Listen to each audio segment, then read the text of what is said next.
আজি আপোনালোকে দেখিছে যোৰহাট দিৱস উপলক্ষে আমি এটা বাৰেৰহণীয়া সাংস্কৃতিক শোভাযাত্ৰা আয়োজন কৰিছোঁ। ইয়াতে আপোনাৰ প্ৰত্যেকখন মহাবিদ্যালয়, বিদ্যালয়, NCC, চিভিল ডিফেন্স প্ৰায়বিলাক সংগঠন অনুষ্ঠান জড়িত হৈ আছে। আৰু এইটো আমাৰ জিলা দিৱসৰ লগত সংগতি ৰাখি আজি আৰু কাইলৈ যি দুদিনীয়া কাৰ্যসূচী আমি পালন কৰিব গৈছোঁ, এইটো আমাৰ জিলা প্ৰশাসনৰ উদ্যোগত তথা প্ৰত্যেকজন যোৰহাটবাসী ৰাইজৰ সহযোগিতাত আমি অনুষ্ঠান আয়োজন কৰিছোঁ।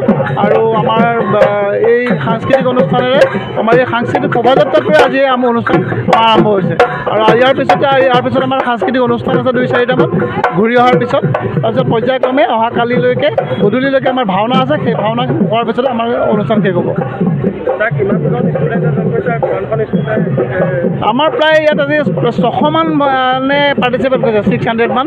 প্ৰায় মোটামুটি যোৰহাটৰ প্ৰায় আশে পাশে থকা যিমান স্কুল কলেজ আছে প্ৰায়বিলাকেই জইন কৰিছে।